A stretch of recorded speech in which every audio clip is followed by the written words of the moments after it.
keluar, Pak. Terima kasih. Terima kasih Pak Ketua. Assalamualaikum warahmatullahi wabarakatuh.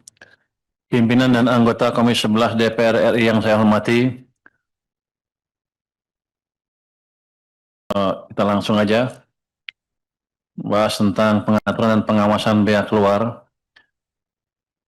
Pimpinan dan anggota Komisi 11 yang saya hormati, mengawali pemaparan ini, izinkan kami menyampaikan strategi ekonomi dan fiskal untuk mendorong hilirisasi. Mungkin enggak usah ini. Izin Pak Ketua, ini terbuka apa tertutup rapatnya? Ya, sebentar Pak. Saya minta maaf ini tadi karena saya menjelaskan, jadi saya lupa untuk membuka rapat ini. Dan rapat ini dihadiri 23 anggota dari 8 fraksi dan menurut ketentuan setelah quorum, dan saya nyatakan rapat ini dibuka dan terbuka untuk umum. Lanjut Pak Menteri. Langsung ke MBD, langsung ke BK aja Pak. Langsung ke BK. Ya keluar aja, langsung halaman berikutnya aja. Halaman 5 kali ya? Betul Pak, halaman 5 Pak. Langsung saya lanjut ke halaman 5. Jadi kontribusi pertambang halaman 5 ya, slide 5 sebentar. Kontribusi pertambangan minerba terhadap PDB dalam beberapa tahun terakhir ini menunjukkan tren yang menurun. Tetapi industrialisasi hilir, terutama logam dasar, justru meningkat secara signifikan. PDB industri pengolahan logam dasar tumbuh dari 168 triliun rupiah pada tahun 2022 menjadi 243,4 triliun rupiah pada tahun 2025. Hal ini menggambarkan pergeseran struktur dari dominasi kegiatan hulu menjadi hilirisasi yang menghasilkan nilai tambah lebih tinggi. Berikutnya. Sesuai pasal 2A Undang-Undang Nomor 17 Tahun 2006 tentang Kepabeanan, bea keluar bertujuan antara lain untuk menjaga ketersediaan suplai di dalam negeri dan atau menstabilkan harga komoditas. Penerapan BK memperhatikan kebijakan pengembangan komoditas dari kementerian lembaga pembina sektor. Selain itu, penerapan BK juga memperkuat ruang fiskal APBN. Saat ini, BK diterapkan pada komoditas mineral maupun non-mineral. Di tahun 2024, penerimaan BK sebesar 20,9 triliun rupiah atau sekitar 0,73% dari total pendapatan negara.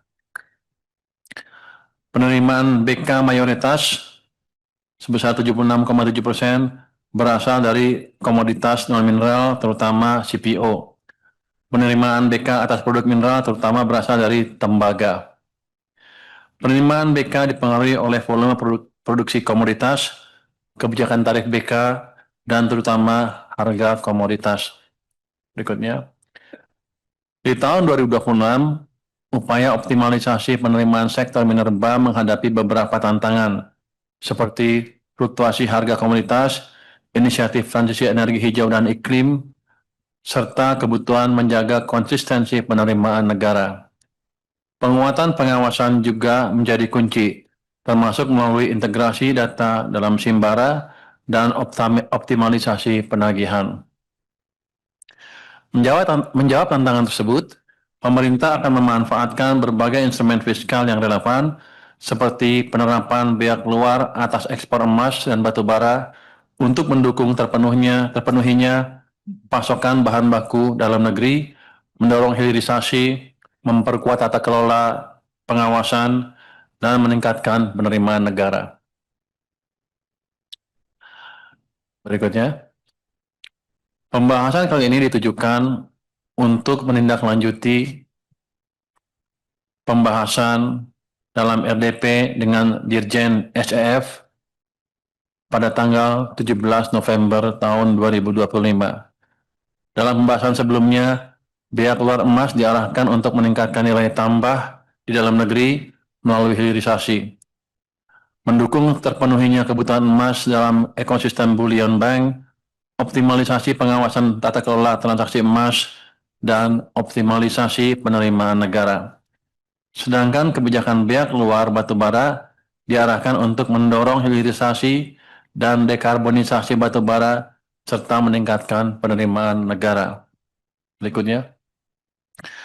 pimpinan dan anggota Komisi 11 yang saya hormati, Indonesia merupakan negara dengan cadangan emas terbesar keempat di dunia. Namun, cadangan biji emas menunjukkan tren menurun. Pada saat yang sama, harga emas global menunjukkan tren meningkat tajam mencapai 4.076,6 dolar per ons pada bulan November tahun 2025. Sejalan dengan prioritas pengembangan ekosistem bullion bank Indonesia, kebutuhan pasokan emas di domestik meningkat. Oleh karena itu, diperlukan instrumen kebijakan pihak luar untuk mendukung ketersediaan suplai emas di Indonesia. Berikutnya, sesuai dengan pasal 2A Undang-Undang Kepabeanan, kebijakan pihak luar digunakan dengan tujuan: 1. Menjamin terpenuhinya kebutuhan dalam negeri. 2. Melindungi kelestarian sumber daya alam. 3. Mengantisipasi kenaikan harga yang cukup drastis dari komoditas ekspor tertentu di pasar internasional. Dan yang keempat, menjaga stabilitas harga komoditas tertentu di dalam negeri. Tentunya juga agar dapat mengoptimalkan penerimaan negara.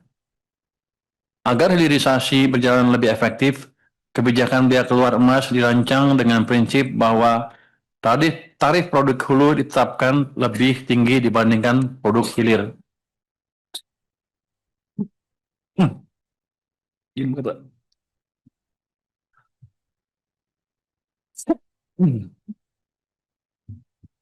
Pelan-pelan, Pak.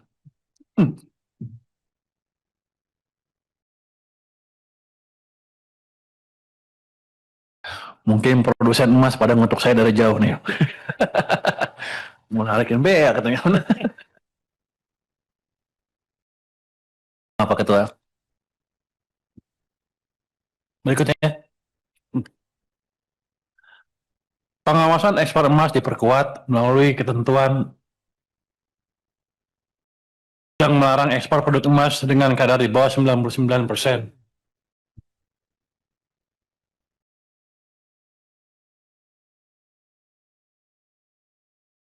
Bawahnya kuat juga mereka. Calm down, Pak.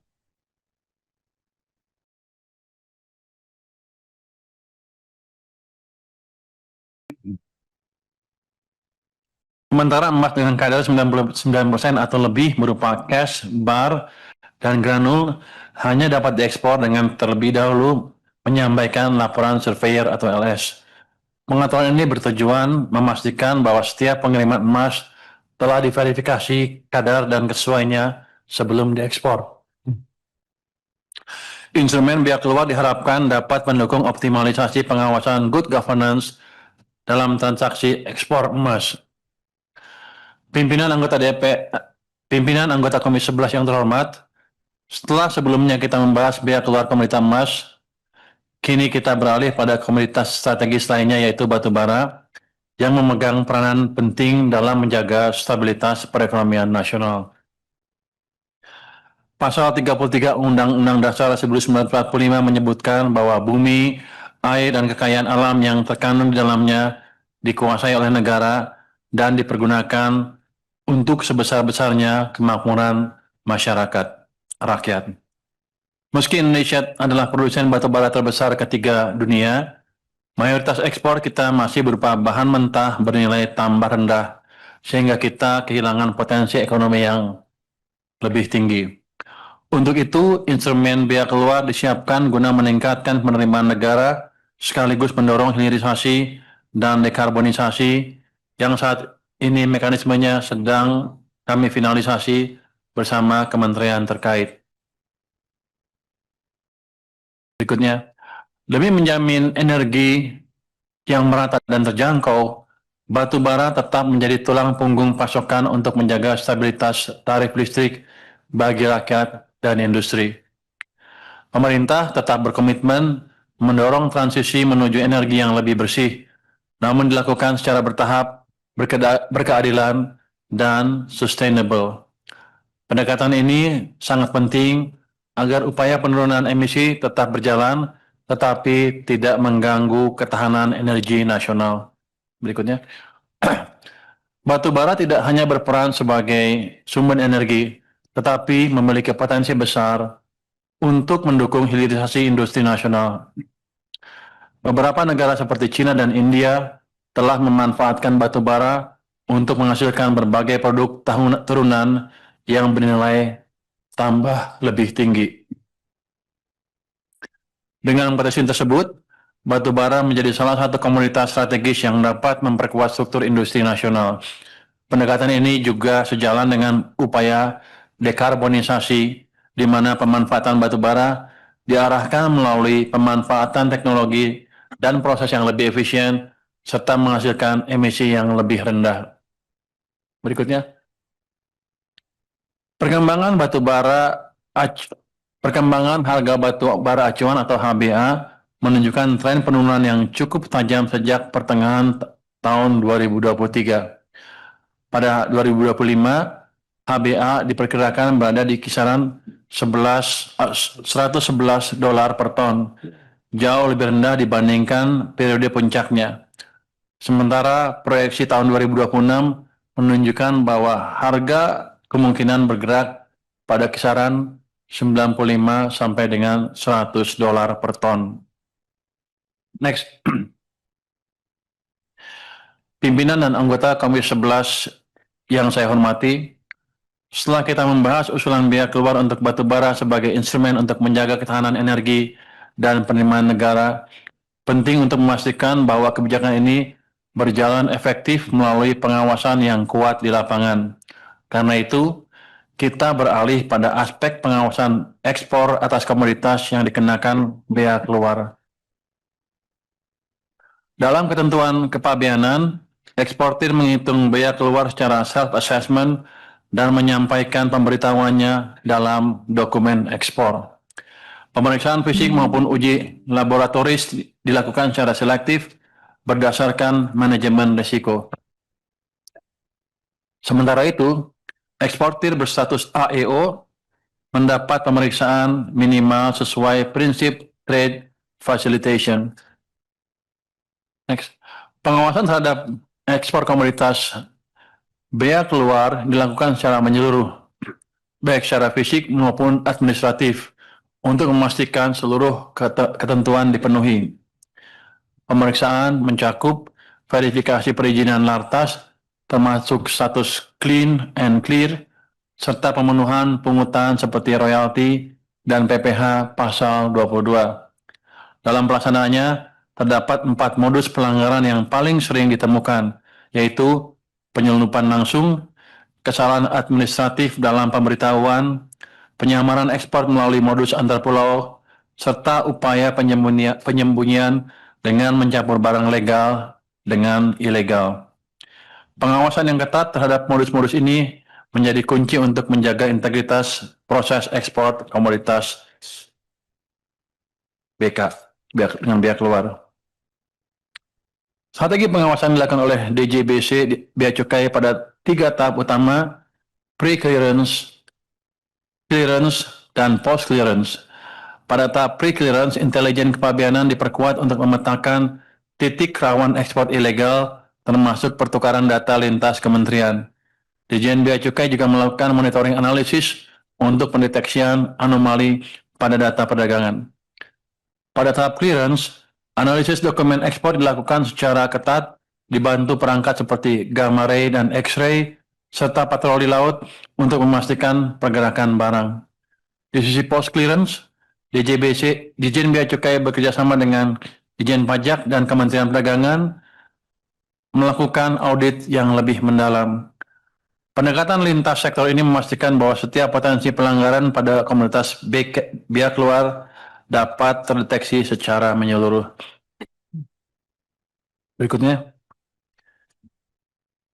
pimpinan dan anggota Komisi 11 yang saya hormati, kinerja pengawasan bea keluar menunjukkan kontribusi yang semakin kuat terhadap penerimaan negara. Pada tahun 2023, hasil pengawasan tercatat berada pada level 191,5 miliar rupiah dan meningkat tajam menjadi 477,9 miliar rupiah pada tahun 2024. Dan sampai dengan November 2025, penerimaan dari kegiatan pengawasan mencapai 496,7 miliar. Sebagian besar penerimaan tersebut berasal dari penerbitan nota pembetulan yang terus menunjukkan tren peningkatan. Perkembangan ini menggambarkan bahwa penguatan pengawasan administratif dan peningkatan kepatuhan eksportir berperan penting dalam menjaga penerimaan negara dari komoditas bea keluar. Berikutnya, data penindakan ekspor dari tahun 2023 hingga tahun 2025 menunjukkan tren peningkatan aktivitas pengawasan yang sangat signifikan. Jumlah kasus penindakan, khususnya pada ekspor umum dan barang kiriman, terus meningkat. Pada tahun 2023 tercatat 50 kasus, pada tahun 2024 44 kasus, dan melonjak menjadi 258 kasus pada tahun 2025 untuk kategori ekspor umum. Dari sisi nilai barang hasil penindakan, angkanya juga cukup besar. Pada tahun 2023, nilai barang yang ditindak mencapai 326 miliar rupiah, kemudian menjadi 313 miliar rupiah pada tahun 2024, dan sekitar 219,8 miliar pada tahun 2025. Perkembangan ini menunjukkan bahwa pengawasan yang dilakukan baik melalui pemeriksaan fisik, analisis risiko, maupun audit telah memberikan dampak yang nyata dalam memperbaiki tata kelola ekspor dan mencegah potensi kebocoran penerimaan negara.